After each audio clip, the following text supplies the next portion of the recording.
this Flyover Clip. Scientifically impossible. I know, about a year ago, and I don't want to get you off track, but it's on this point when it really jumped out at me when I don't know what happened to him, if, who did what, but the Georgia Guidestones got taken out of commission.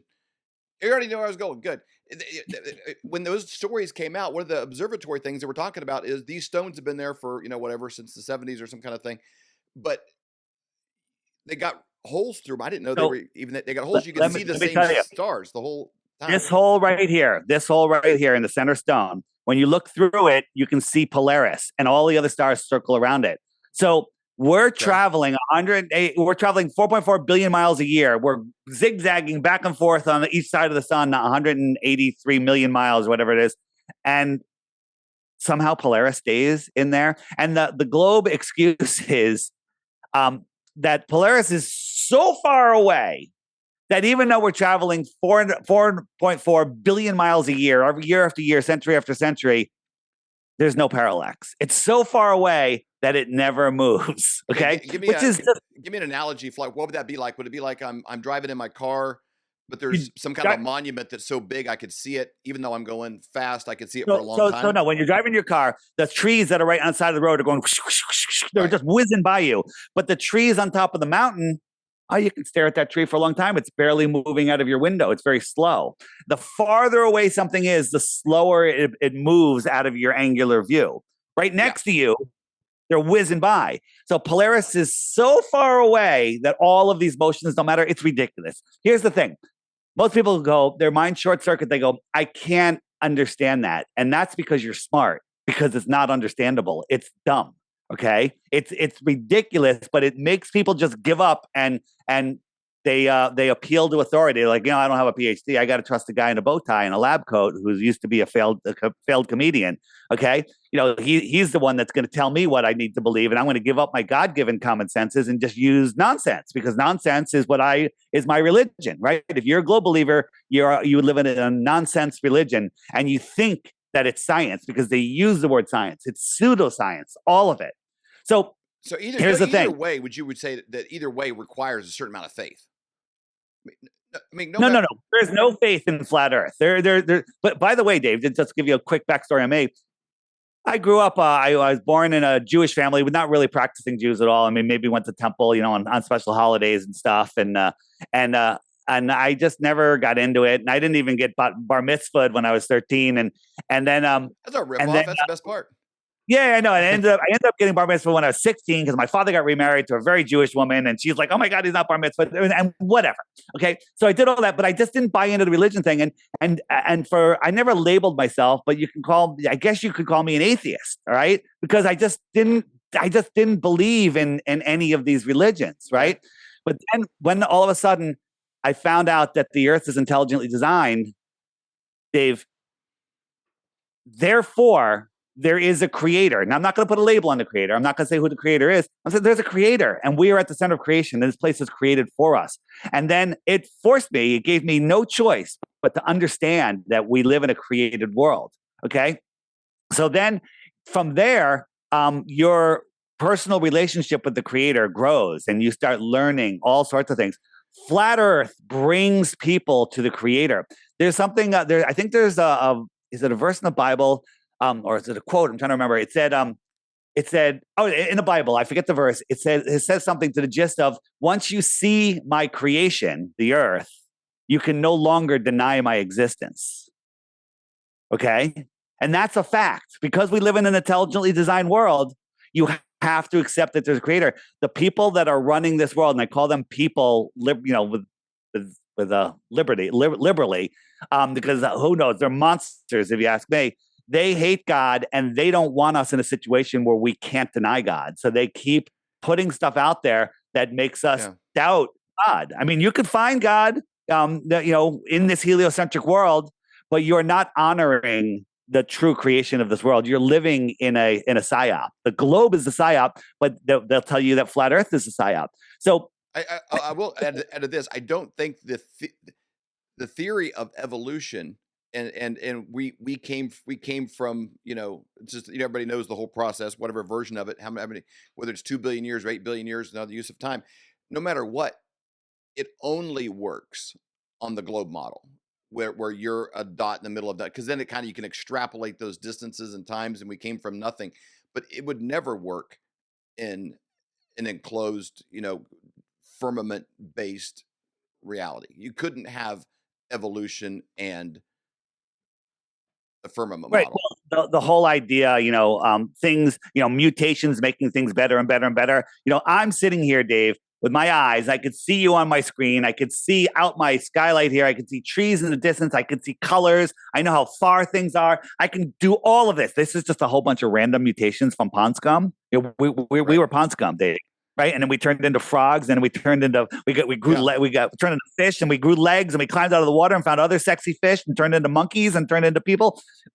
That is the farthest you can get from God. Okay, the farthest. It's a total joke. The theory of evolution has been completely discredited, but they still teach it. Okay, there's no as a fact and not a theory. Yeah. It's but they still teach it, David. They still teach it.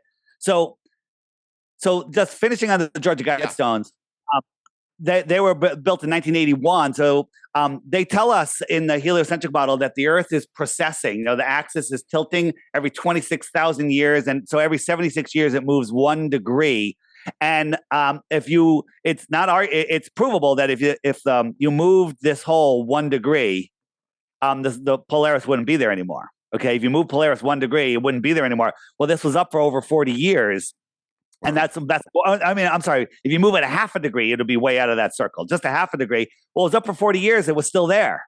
Okay. So it got blown up by a terrorist somehow, crazy. Right. And then there's a shaft in the Great Pyramid of Giza that points at Polaris. And they say, oh, well, when they built it, it pointed at another North Star called Thuban. And, we've processed, and now we just by chance are looking at this other North Star. Ridiculous. We, for thousands of years, the shaft in the pyramid looked at nothing, and now it's looking at Polaris. Okay, just by chance. We live at the time where it's pointing at our North Star. Give me a break. What else is there like that? Because a lot of monuments are built like that. And there's pyramids in South America and Mexico and all over, and they're all aligned to star bodies. And I think sometimes I look at everything, culture and news and everything through the lens of conservative Christian values with a biblical base. And I always kind of use that as my reference to come back to. But there's a lot of references in the Bible to stars. The wise men came to see Jesus on the stars. But I think in most faith-based people that vacate anything involving stars because they don't want to get into something, so we kind of vacate a lot of spaces. But clearly people have been looking at these same things for a long time. So let me show you this monument here. This is a war memorial. I'm not saying I'm pro-war or anything. It's interesting. So every year on November 11th, 11/11 at 11:11 a.m., the sun will line up with these holes, boop, boop, boop, boop, boop, boop, and lights up this emblem on the ground just for a minute. Okay. Once a year. Okay. Every year, without fail, perfectly, more precise than a Rolex watch. Hey, Flyover family, we have a brand new sponsor for the Flyover Conservative Show, Heaven's Harvest. So exciting. We've been really excited about this partnership because for about 2 years now, our level of awareness has increased on things that can go wrong in the world. Not just the big major stuff, but ice storms in Texas and things that you don't plan on. And I guess a level of personal responsibility of hey, we have people that we care for that depend on us. And so we've been tiptoeing into it, but it's overwhelming. It's what do I do next? And so we've made little steps in that process, but we've been asking everyone we know, everyone we respect in this space, hey, who's a good supplier of things? Who has food that you would actually eat if you had to, that without eating styrofoam that you'd be gagging down if you lost a bet? Like real actual food that if you put it away for storage, that when it came time to do it would be palatable, as well as heirloom seeds. A lot of the seeds nowadays, you plant them they're not, you can't reproduce with them. You know, they've been genetically modified and really messed up. So we've been asking people we really respect. Somebody we get a lot of advice from personally, we've made a lot of small moves in our life from, is Seth Holhouse with Man in America. And we kind of went off of his lead as well as some others. And so we are super excited about this partnership because they're willing to give a massive discount to the Flyover family. That's exactly right. When you go to heavensharvest.com and you use promo code FLYOVER, you get 10% off. What a great deal. We are so thankful and excited about this partnership.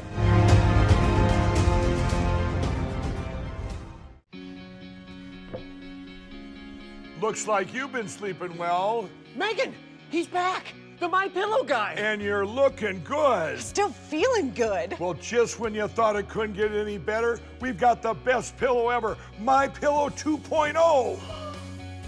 When I invented My Pillow, it had everything you'd ever want in a pillow. Well, now there's new technology that makes it even better. My Pillow 2.0 has my patented fill combined with a cooling fabric with temperature regulating thread. My Pillow 2.0 is truly the next generation of My Pillow. The best sleep just got even better. Whether you have a MyPillow or not, you need to get the brand new MyPillow 2.0. Call or go to MyPillow.com now. Use your promo code, and for a limited time when you buy one, you'll get a second one absolutely free. You're sleeping even better. And cooler, too. And you're looking good. Feeling good. I knew you would. Visit mypillow.com. Do your feet ache and throb in pain with every step you take every day of your life? Well, kiss those days goodbye with slippers from mypillow.com. How about that flimsy, flat little excuse for a pillow that's nothing but 8 hours of disappointment, causing you pain in your neck every single night? You can wake up with nothing but butterflies and rainbows around your head with a MyPillow pillow. Those hardwood floors hurting your old bones? No more with a MyPillow dog bed. Are your towels worn thin, flimsy, more patchy than Joe Biden's memory? There's nothing better than absorbent towels from mypillow.com. For all of these products and more, go to mypillow.com and use promo code FLYOVER for up to 66% off. For more great content, go to flyoverconservatives.com.